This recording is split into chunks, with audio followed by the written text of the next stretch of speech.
ایک بھیڑ بکریوں والی قوم چپ کر کے ان کو پاکستان کا آئین توڑنے دیں گے؟ کسی غلط فہمی میں نہ رہیں. ساری قوم کا فیصلہ ہے کہ وہ پاکستان کے آئین کے ساتھ کھڑے ہیں. اور چیف جسٹس کے اوپر جس طرح کا پریشر ڈالا جا رہا ہے، جس طرح اس کے خلاف پروپیگنڈا کر رہا ہے یہ مافیا، جو ججز کے خلاف پروپیگنڈا کر رہا ہے، میں آج یہ مافیا کو بتانا چاہتا ہوں کہ ساری قوم اس ملک کے آئین اور اس ملک کے ججز کے ساتھ کھڑی ہے جو آئین کے ساتھ کھڑے ہیں. اور میں آج اناؤنس کر رہا ہوں کہ انشاءاللہ اگلے ہفتے سے میں جلسے کروں گا، شروع کروں گا ادھر سے، اور 14 مئی تک اٹک تک جلسے کروں گا.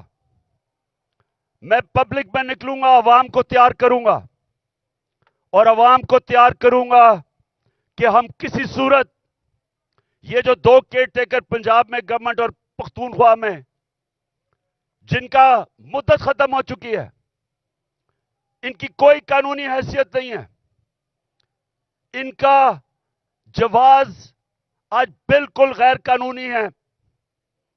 تو ہم ڈیمانڈ کریں گے کہ ہمیں الیکشن دیے جائیں. پنجاب کا الیکشن اناؤنس ہو چکا ہے، اس کی کیمپین شروع کر رہا ہوں. پختونخوا کے لیے ہم ہائی کورٹ میں، ہم سپریم کورٹ میں جائیں گے. وہاں کے لوگوں کے لیے بھی الیکشن چاہتے ہیں، کیونکہ 70% پاکستان میں عوام کی کوئی نمائندگی نہیں ہے. ہمارا آئین پاکستان کا کہتا ہے کہ اللہ کی حاکمیت کے بعد عوام کے نمائندوں کی حاکمیت ہے. نہ اس وقت پختونخوا میں ہے اور نہ پنجاب میں ہے. اور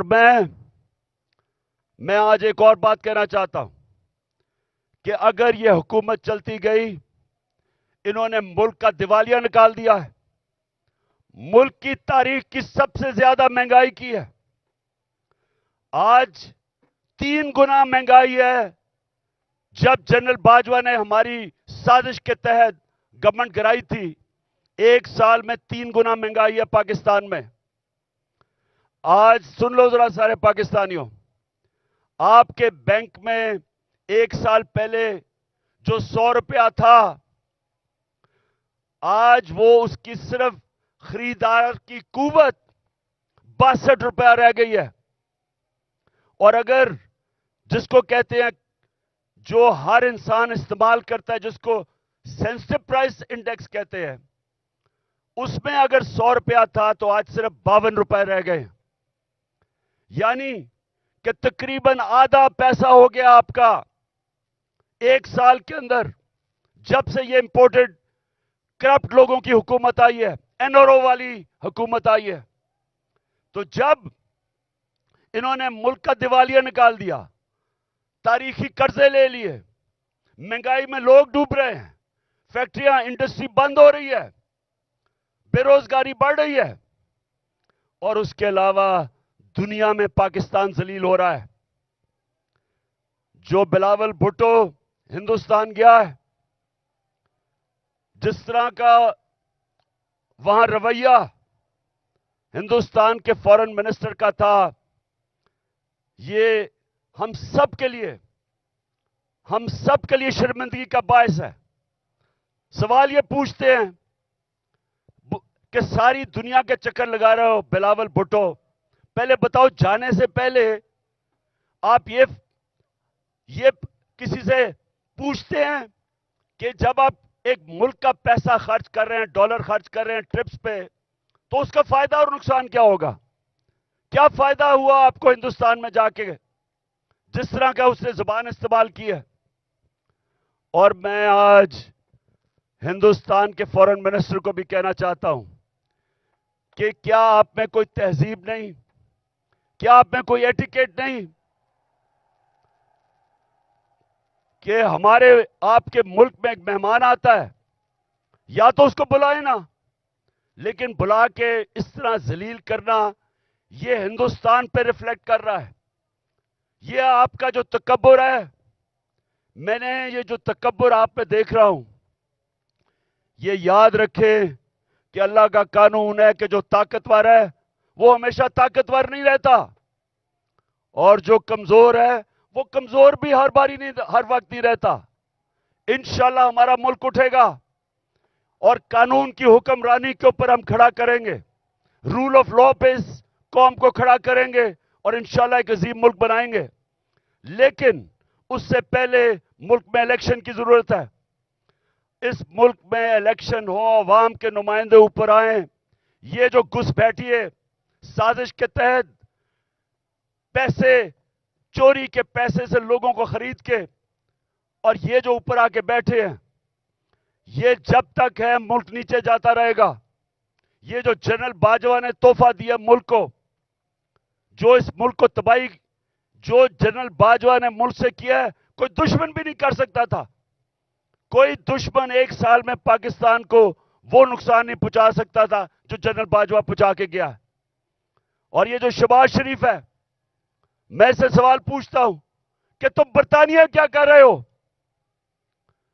تم جو برطانیہ چلے گئے ہو، آپ کے پاس ٹائم اتنا زیادہ ہے؟ کیا آپ کو پتا نہیں کہ یہاں 2 دن پہلے 6 ہمارے فوجی شہید ہوئے، 7 پارا چنار میں ٹیچر کو انہوں نے گولیاں ماری. مہنگائی تاریخی ہے. ان حالات کے اندر تم کیسے ملک چھوڑ کے وہاں چلے گئے؟ کیونکہ پیسہ تمہارا باہر پڑا ہے، بھائی تمہارا مفرور باہر بیٹھا ہوا ہے، بزنسز آپ کی باہر ہیں، بچے آپ کے باہر ہیں. آپ کی بزنسز، بچے، آپ کے علاج، سب کچھ ملک سے باہر ہے. تو ملک صرف پیسہ بنانے کے لیے آتے ہیں. اس لیے میں سارے پاکستانیوں کو آج کہہ رہا ہوں کہ دیکھیں، اب جو آج پاکستان میں حالات ہیں، یہ سمجھ جائیں کہ قوم کا وقت آ گیا ہے کہ باہر نکلنے کا. میں نکل رہا ہوں، جان کو خطرہ ہے. 2 دفعہ میرے اوپر قاتلانہ حملے مارنے کی کوشش کی گئی. میں نام لیتا ہوں، دونوں دفعہ ان کے پیچھے جنرل فیصل نصیر تھا.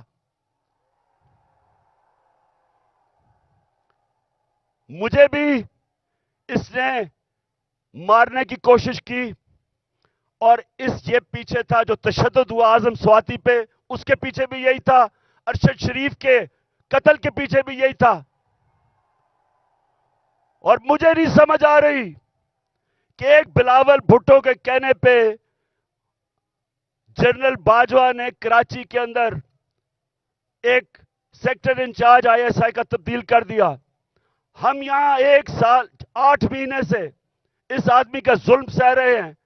کیوں نہیں اوپر خبر جا رہی کہ جناب یہ ملک کو نقصان پہنچ رہا ہے، یہ جو حرکتیں کر رہا ہے، یہ کوئی آدمی نہیں کر سکتا جو اس ملک سے پیار کرتا ہے. ہمیں ایسے کیا جا رہا ہے جس طرح ہم کوئی دشمن ہے. تو میں آج کہہ رہا ہوں کہ یہ آگے کچھ ہوا، میں نکلنے لگا ہوں. میں جلسے کروں گا اگلے ہفتے سے 14 مئی تک، میں جلسے کروں گا. کچھ مجھے ہوا، ساری قوم کو کہہ رہا ہوں کہ جنرل فیصل نصیر کا نام یاد رکھ لو، یہ ذمہ دار ہوگا. اور میری قوم، جس طرح آج آپ سارے نکلے ہیں گاؤں میں، محلوں میں، جس طرح اپنے اپنے آئین کے ساتھ کھڑے ہوئے ہیں، اور جو چیف جسٹس آئین کے ساتھ کھڑا ہے جس طرح اس کے ساتھ کھڑے ہوئے ہیں، میں آج آپ کو سلام پیش کرتا ہوں. آپ ایک زندہ قوم بن گئے ہیں. یہ یاد رکھیں گے، جب ایک قوم کا آئین گیا، اس کا مطلب اس کا قانون گیا، اس کا مطلب اس کا انصاف کا نظام گیا، اس کا مطلب کہ رول آف لا گیا، اور اس کا سب سے بڑا مطلب کہ اس قوم کی آزادی گئی. وہ قوم غلام بن گئی. وہ قوم جنگل کے قانون میں طاقت کی حکمرانی کی وجہ سے طاقتور کی غلامی کرتی ہے. تو یہ ہماری یہ سیاست نہیں ہو رہی. آزادی کے لیے سیاست نہیں کرتا. آزادی کے لیے جہاد ہوتی ہے. یہ ہم جہاد لڑ رہے ہیں.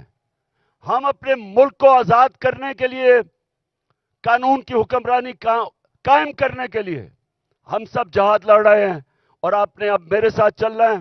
میں اب نکلنے لگا ہوں اور انشاءاللہ ہم تب تک سانس نہیں لیں گے جب تک الیکشن کروا کے اس ملک کو ہم آزاد نہیں کرتے. پاکستان زندہ باد.